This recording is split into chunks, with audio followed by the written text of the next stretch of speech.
Friends, हम लोग पढ़ रहे थे ग्रेविटेशन चैप्टर, जिसमें से हमारा पूरा कंप्लीट हो गया है चैप्टर। ठीक है, आज हम लोग को देख लेना है इससे related question answer, multiple choice question, fill in the blanks. तो देख लेते हैं multiple choice question. The gravitational force between two bodies does not depend on.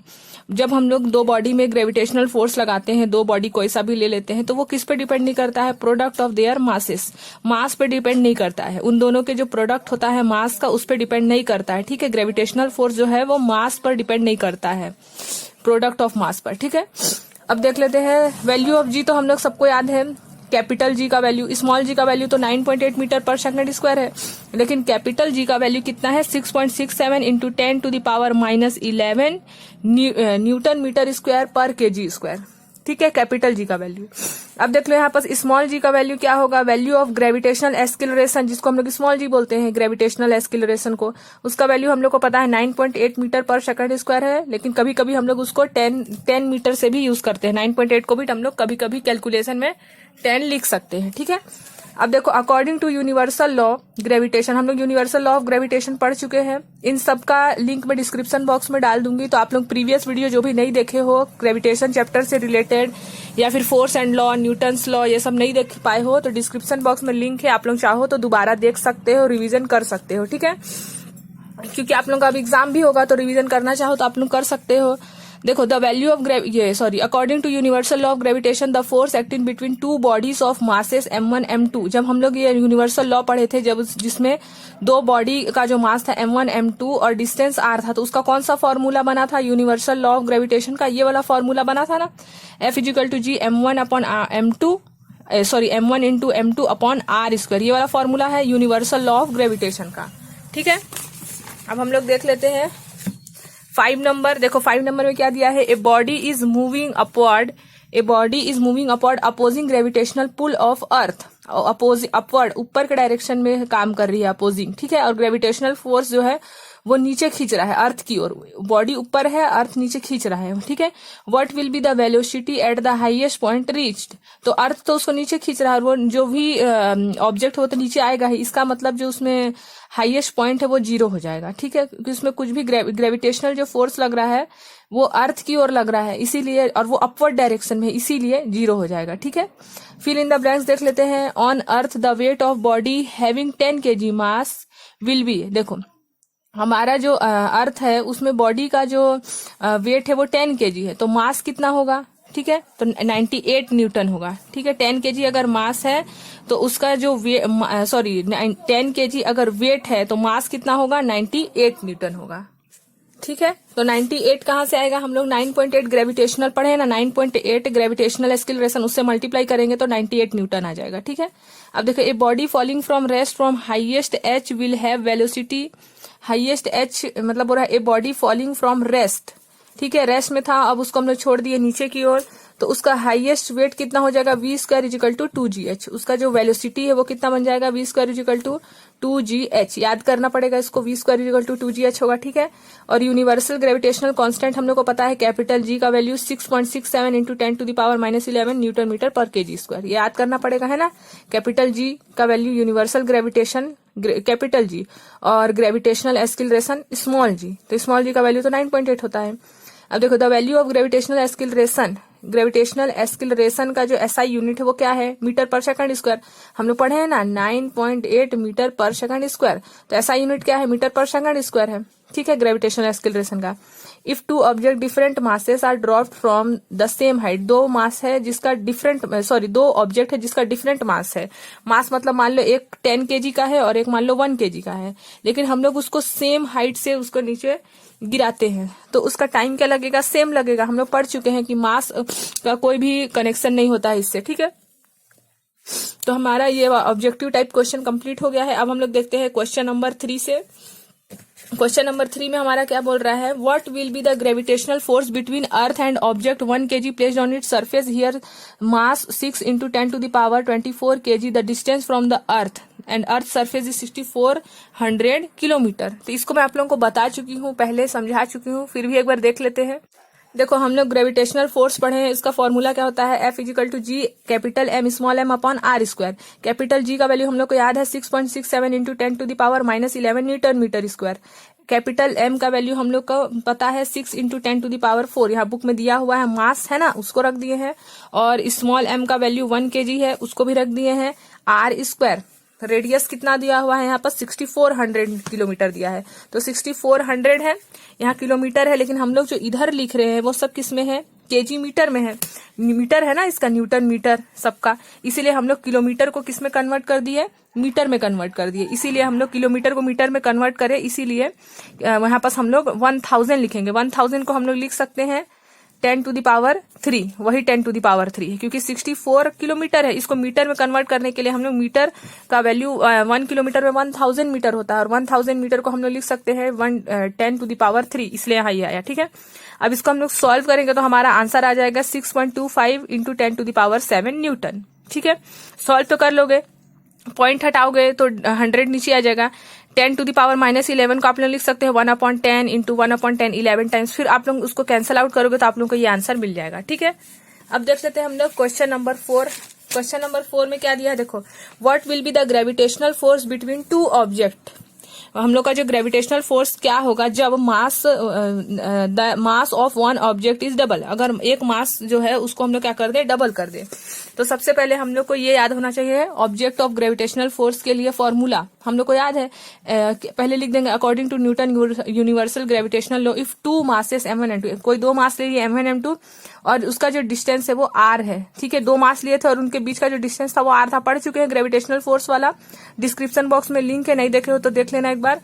तो उन लोग जो एक्टिंग बिटवीन जो काम होता है, उन लोग का जो फोर्स लगता है उन दोनों मास के बीच, वो क्या था, F = capital G m1 into m2 upon r², जहां G क्या है, ग्रेविटेशनल कांस्टेंट है, यूनिवर्सल कांस्टेंट है।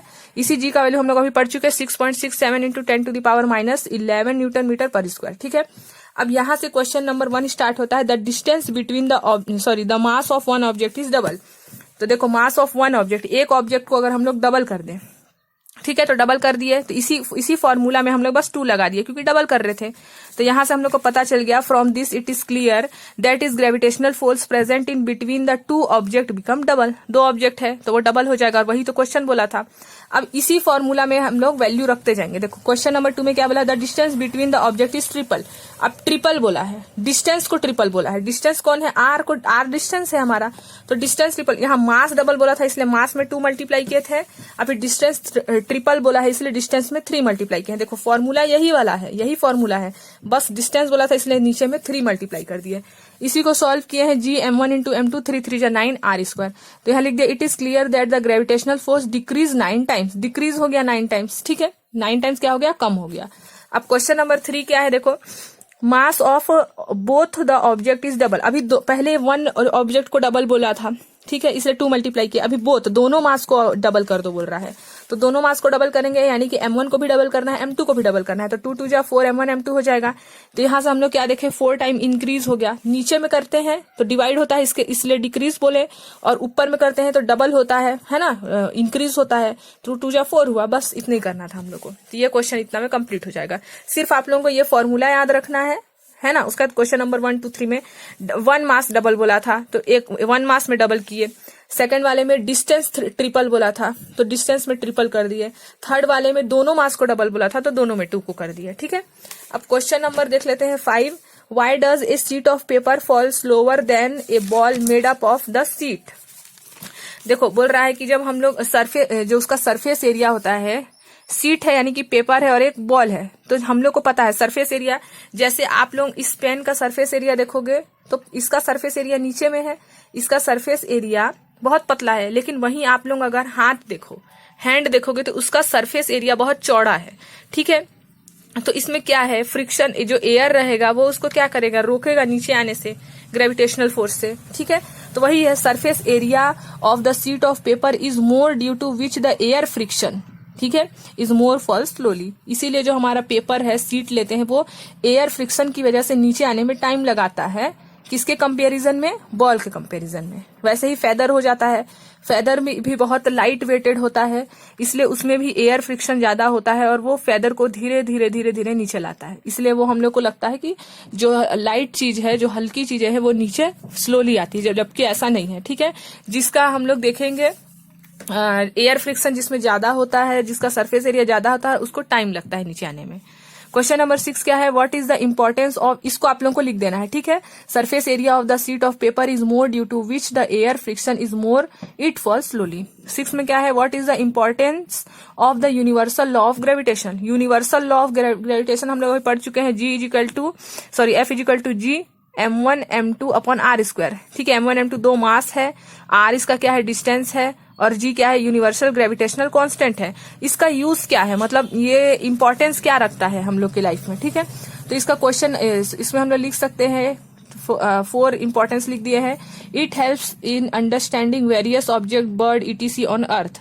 हम लोग इसी से पढ़ सकते हैं कि बर्ड्स जो है वेरियस टाइप के, अलग अलग टाइप के हैं अर्थ में, उन लोग अर्थ में किस टाइप से उन लोग का ग्रेविटेशनल फोर्स लगता है, ये सब हम लोग उसके बारे में जानकारी ले सकते हैं, ठीक है।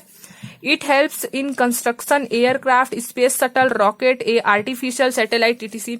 इससे हम लोग को क्या क्या हेल्प होता है, कंस्ट्रक्शन में हेल्प होता है, जैसे पता चलेगा ना कि जैसे सरफेस एरिया किसका कितना है, एयरक्राफ्ट बना सकते हैं, स्पेस शटल, रॉकेट, ये सब किस पे डिपेंड करता है, ग्रेविटेशन में ही तो डिपेंड करता है ना, तो ग्रेविटेशनल फोर्स पे ही डिपेंड करता है सब कुछ। तो ये सब हम लोग, अगर हम लोग को ये पता रहेगा, मास पता होगा, डिस्टेंस पता होगा, तभी तो हम लोग इसका यूनिवर्सल ग्रेविटेशनल फोर्स के द्वारा हम लोग इसको निकाल सकते हैं, ठीक है। अब 3 में क्या है, velocity of satellite around planet, satellite around planet, ठीक है। प्लेनेट के अराउंड जो सैटेलाइट है उसका वेलोसिटी फाइंड कर सकते हैं। Velocity of planet around sun, sun के अराउंड भी प्लेनेट्स है जैसे अर्थ है ना। Formation of universe can be understood with the help of this. तो हम लोग इसके ही से यूनिवर्स के बारे में पूरा फाइंड कर सकते हैं, किसका वेलोसिटी क्या है, मास क्या है, डिस्टेंस कितना है, ये सब हम लोग कैसे पता कर सकते हैं, ग्रेविटेशनल फोर्स से ही, ठीक है। यूनिवर्सल ग्रेविटेशनल फोर्स हम लोग को पता होगा क्योंकि हम लोग अर्थ में रहते हैं, तो अर्थ में रहेंगे हम लोग, और हम लोग को अगर स्पेस से रिलेटेड कुछ भी काम करना है तो हम लोग को जी का वैल्यू, ग्रेविटेशनल फोर्स, ये सब के बारे में जानकारी होना चाहिए, ठीक है। इन्फॉर्मेशन रिगार्डिंग डार्क मैटर और dark energy can be obtain. Dark matter और डार्क एनर्जी भी हम लोग स्पेस से रिलेटेड है, उसके बारे में भी हम लोग जानकारी ले सकते हैं। तो आप लोग इसका इंपॉर्टेंस में आप लोग इतना को याद कर लीजिएगा, ठीक है। अब क्वेश्चन नंबर 7 में क्या दिया है, why does earth not travel towards the moon if moon attract the earth.